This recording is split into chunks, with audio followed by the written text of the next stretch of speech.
the regional partner of Master Networks, New York and Connecticut, which is a networking group, and she will tell us a little bit more about that. I am Julie Genovesi, and I am with Westchester Women's Commerce Connect. Tina and I are going to be talking tonight about leadership. It's a huge topic. It's a topic that probably Tina and I could talk about for hours, just because we love being entrepreneurs, we love leadership, we love everything that goes into building a business and keeping it going and keeping it strong. Hi, Tina. Hey, Julie, how you doing? This topic is definitely near and dear to me because I really feel that leadership is the crux of building a great organization. So I know you're seeing that with Westchester Women's Commerce Connect, and I'm seeing it with Master Networks. It's really important. So I think this is good timing. It's excellent timing. I read that leadership is the art of getting somebody to do something because they want to do it. So in other words, you may give somebody a task or you may want somebody to do something and they don't really want to do it, but a leader will be able to get them to do it. And there are so many ways that a leader can do that. Hold on. I also think that there's one important feature there that I think that people feel confident that the leader can do it themselves also. You know what I mean? Mm-hmm. Like leading by example. I was just thinking that when you said that, leading by example is a perfect way to do it, because you want to get in there with your team. You want to get in there so that you can answer questions, so that you can work side by side with people. Absolutely, and team is extremely important. If you're a leader, you have to make these people feel like you are part of a team, even if it's one person that you have that works for you or with you. I mean, being part of the team certainly will affect the outcome. Absolutely. Oh, no doubt. I read it. I also read. I read a lot, as you can see. I know you do. I heard a word the other day called followership. So there's leadership and there's followership. And there are people that never, ever want to take that role of leadership, but they are excellent, excellent followers. In your opinion, now working with all of the people that you work with Master Networks, tell me some of the things that you see in a leader and some of the things that you would like to be able to teach people to be a leader. And there's another question in itself. Are you a born leader or can you learn these skills? It's almost like I feel like you can mature into it, but I think ultimately you have to have some type of drive. And I read something that talked about decisiveness. To be a leader, you need to be decisive. And like, what does that mean? And I think it goes back to you making a decision, making the best decision that you can, maybe making an educated decision, of course, but what's so important is to be decisive, like, okay, this is where we're going. And if people feel that you have, you're moving forward, they want to go with you. I think that's a leader. Energy. Did you ever notice that we've been seeing that a lot lately? I think you and I have been talking about that. Energy is huge. Even if you're having a bad day, if you've got to lead a meeting, if you've got to lead something, having the energy and being like, okay, come on, let's go. And I think that's the difference when, people talk about leadership in, let's say, the armed services, right? Mm-hmm. It's being decisive and saying, let's go, come on, guys, let's go. And I think that just propels the momentum forward. And a level of trust as well, because you need to have that person who's going to make that decision. They're going to make it quickly. They need to make it actually very quickly sometimes. For the benefit of whatever is going on. Yeah, absolutely.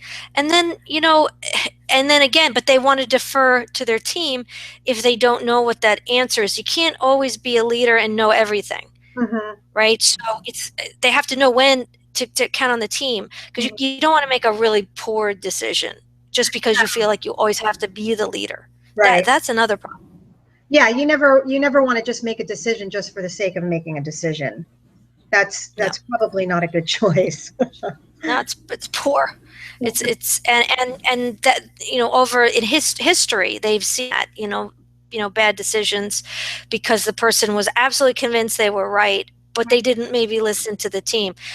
I think that's listen to your team, but then you make a decision the best that you can decisively. So I think, but I think going back to the traits, Uh-huh. when we start to really talk about it, sometimes I just feel that leadership floats to the top. It's kind of like cream, Mm, It's like good point. they float to the top if you give, people in your team or people around you the ability to try to, uh, you don't always know who that best leader is. It'll surprise you. Hmm. I agree. So, I think I love when you said it's like the cream rises to the top. I love that because immediately when you go into any type of networking group, any type of situation where there are business people, you know who the leader is. And I think confidence has a huge part of that. Just the way they present yeah. themselves. And back to the energy part of it that you were talking about too. Sometimes as a leader, the hard part about the energy part of it is that it's almost like you have to go on stage. It's almost like you have to say to yourself, okay, we're going in, we're going to take care of this. I have to put on the face because I'm the team leader. And it's almost like rallying the troops is kind of what it Yeah. is. But it's a huge confidence factor. When you walk in, you really need to take a look at that room and you need to kind of own it. Yeah, and that's very hard. That can be practiced, I think. But Mm, it can be practiced, but if you're such an introvert, you're not going to enjoy it. And maybe in not enjoying it and forcing yourself comes across as forced. So maybe I don't know. It's are all leaders extroverts? I don't know. mm, It's just you can have your quiet leaders. mm-hmm. Yeah, I don't know that they all have to be extroverts. I do think that there are parts of being a leader that can be taught if you have somebody who's willing to take that on, somebody who really wants that role. I think though that part of being a leader is really it's part of you. I believe, kind of you either got it or you don't type of a thing. But there are a lot of skills that you can learn that make you a better leader. So you have to have the desire to be the leader, and then you can learn some of it. Yeah, I understand. I agree. I think one of that's I don't know. Would you consider me a leader? Oh my goodness, absolutely. And I'll tell you why. I would consider you a leader because of the way that you talk to people, the way that you're interested in what they do. I mean, genuinely interested, and the way that you share and give information so generously. That's a leader. But what's interesting? I was painfully shy through high school. Painfully shy. Couldn't have walked up to you. Couldn't have had the friendship that you and I have, or the other people that we meet in our groups. What Couldn't have done it. what changed? I really lived with somebody in college who showed me, help. I told her that she helped me find my voice, Hmm. and she told me that I helped her to know when to be quiet. Oh, well, there's a good So tip for you. yeah, and so she's absolutely well aware because one of the things I really believe in, I love the Toastmasters Hmm. groups of learning to public speak, and it was something that I did, and I was in Toastmasters for about 2 years because I knew that if I wanted to do better in my job, and some of that was being an HR benefits manager and all that. I had to do this, so I did that, forced myself, and I realized how much I liked it and how much I like talking to people. Obviously, but now, I mean, imagine that I'd completely changed my personality, and it Mhm. was just because I thought this is so much of a better way to be, and I enjoyed it so You had much the more. desire, Yeah. So right? in You had that the respect, I desire to think, do it. yeah, don't you think that if you look at somebody with, let's say, in their teenage to 20s, then they Hmm. start going into, depending on which path they take, whether maybe they get into a Hmm. managerial uh, Growth. route or path, Mhm. and maybe they get that person, that mentor behind them, they can really learn the skills to be a good leader. So it's interesting. I don't know, when I could certainly say and for me, I would not have been that same, I wouldn't have been a good leader if I was still that person. Well, that's very interesting because I don't want to get off the topic of leadership, but to sort of go along with that, there must have been a lot of personal growth that had to do with that. And personal growth, I've been on a path of personal growth for probably heavily for 5 years now. Do you think personal growth goes along with the part of being the skills of being a good leader? Always looking inside of yourself, always trying to make yourself better and do better? Yeah, I think so. Absolutely. And there are a lot of good books out there that, can help it. Also, having that mentor of someone that you look up to who's a good leader, that's really helpful. Like almost being, coming up through the ranks, so to speak, with a good manager. We've all hopefully we've all experienced that, because if you do work for someone that you really believe in, trust, the other thing is we can also, it's another thing, ethics, are they ethical? There's a lot of different traits. Decisive, I think ethical, trustworthy, so that the team knows that they can be trusted. I think there was a few other things that I kind of pulled up. Did you have a list there Did I what? of trait? Did you have a list of traits? I think I No. was looking at this.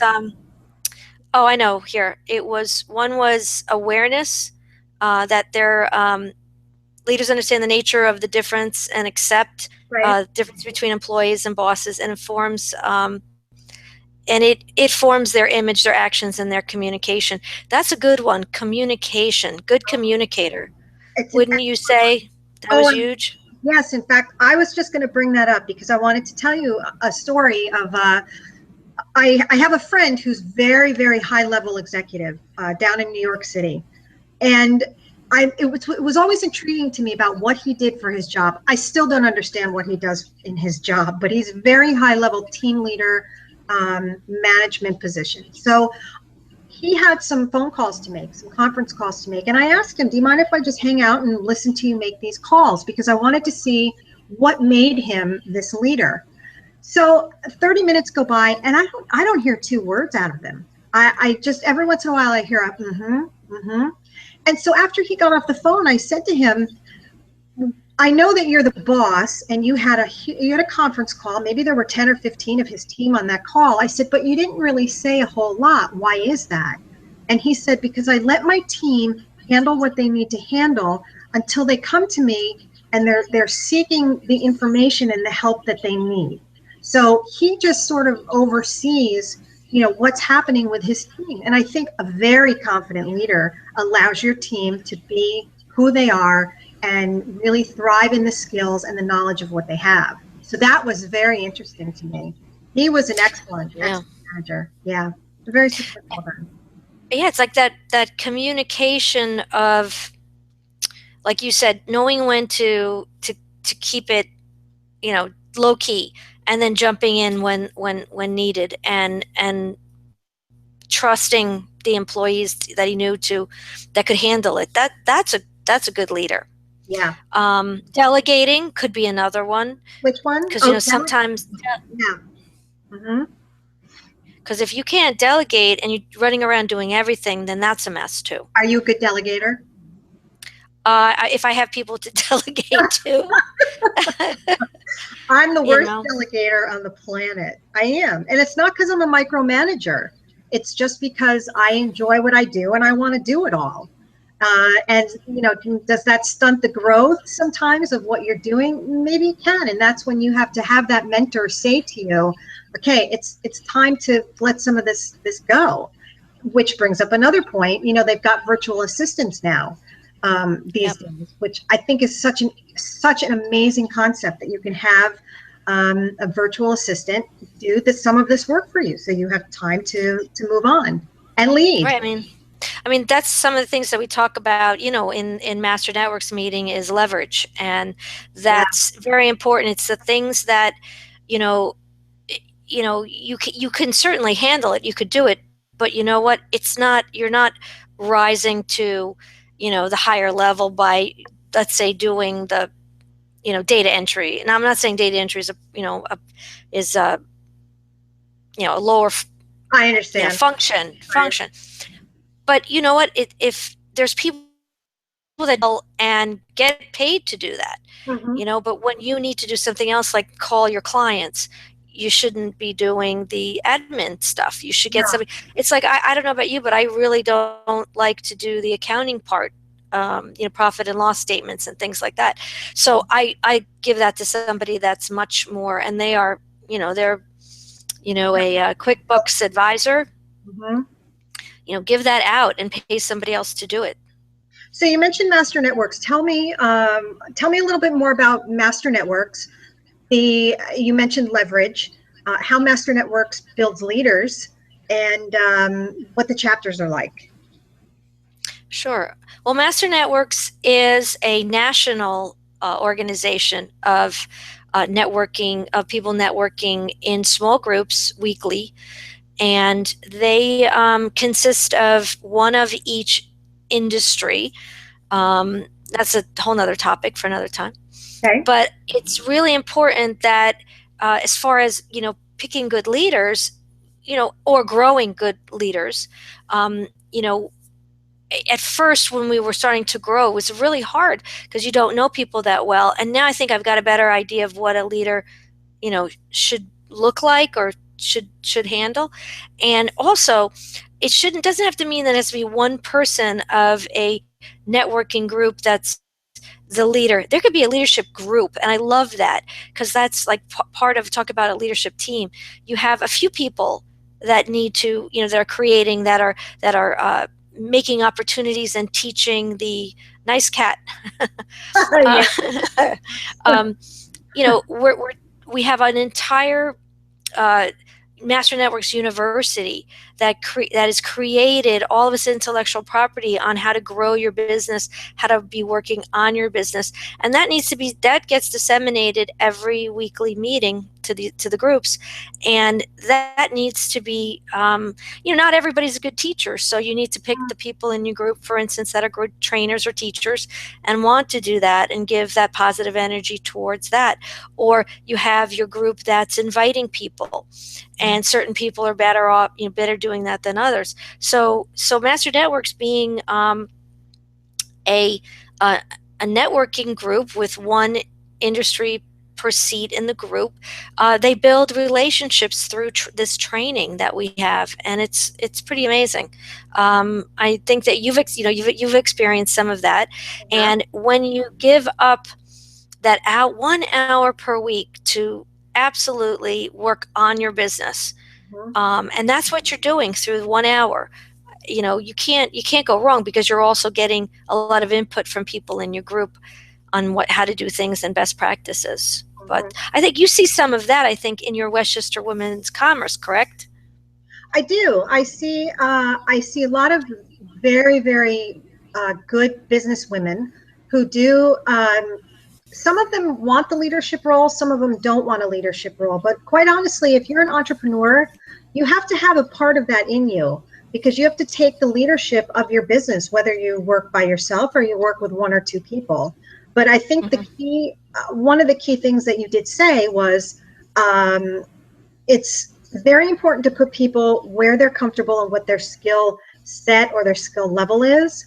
Because I know if you put me in an accounting role, I would be so miserable. Just like you were Yep. saying, you hate the accounting. I hate the accounting. My brain doesn't work that way. So don't put me Yep. there.